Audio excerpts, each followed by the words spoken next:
So in this video, I want to talk about 3 steps to move your 401k so you don't have to worry about taxation. I've been licensed for the last decade. I get this question a lot with a lot of my clients. I got an old 401k. What can I do?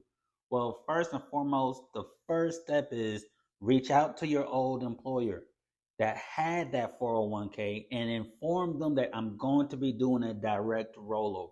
You're going to move that funds from where it is right now and you're going to do a direct rollover. Because what happens is when you have an old 401k, folks, you leave the job, it's pretty much in limbo. They're not tracking it, they're not making sure you're getting the best bang for your buck.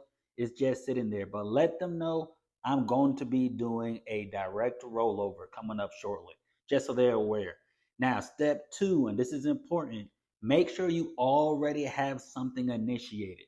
If it's a Roth IRA, if it's a fixed index annuity, whatever you're doing, have something in place. It makes it so much easier. Why? You already have a policy number, you already have a contract number. When you're reaching out, letting the old 401k company know, hey, I'm going to do a direct rollover. I'm getting a Roth IRA. Here's the account number. I'm moving into a fixed index annuity. Here's the account number. That way it could be so much easier. And then the third step is make sure that you do a direct trustee to trustee transfer. What does this mean, folks? If you touch that money, you have $100,000 in a 401k and they send a check to you, guess what? Now you have 2 things you have to worry about. Number one, taxation. They're going to withhold 20%. So you got $100,000, they're going to withhold 20% for taxation because Uncle Sam's always going to get his to make sure, hey, if you want that whole 100,000 to come out, you're going to have to do something about it or you're going to be inclined for taxation. That's number one. And then number 2, you have a 60-day period. I've had this happen with multiple clients, folks. I've been doing this for a decade. They get the funds, they keep it over 60 days, and then once it hits 61, day 61, now that's considered income. That $100,000 is considered as income. Now you're subject to taxation. That's what could happen if you have the check come to you. So the best thing to do is a direct trustee to trustee transfer from your old 401k into the new strategy. That way the check goes from old 401k into your Roth account, old 401k to your IRA, old 401k into an annuity. Whatever strategy you're doing, you want that to take place so you don't have to worry about that taxation. You don't have to worry about that coming to you. That's why you want to reach out and have everything already initiated so you could put the information onto that check. I just gave a client, there was a $300,000 rollover.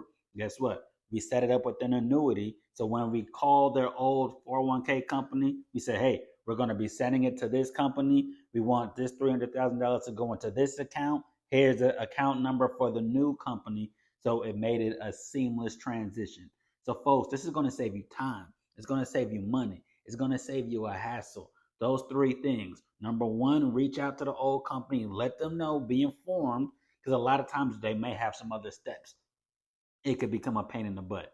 Number 2, already have something in play. Start that annuity, start that Roth IRA, start whatever account you're doing so you could get a policy number, get a contract number, get that going. So ultimately, step number 3, once you're starting to move it from the old 401k to the new strategy, you got the information, it's smooth and seamless. They send it from them to the new location. You don't have to worry about taxation or anything like that because you're not touching the money, folks. This is a huge step to understand. I've been doing this, helping a lot of clients. Go into my description. I have a couple checklists. There's 3 checklists. If you have a large lump sum or a 401k, what do you do? What should you do? Check out those checklists in the description. And I hope this is some great information. Make sure you guys like, follow, and subscribe. And ladies and gents, I'm just here to drop a few cents. You're here to retire with Earl. And I'll see you on the next one. Take care.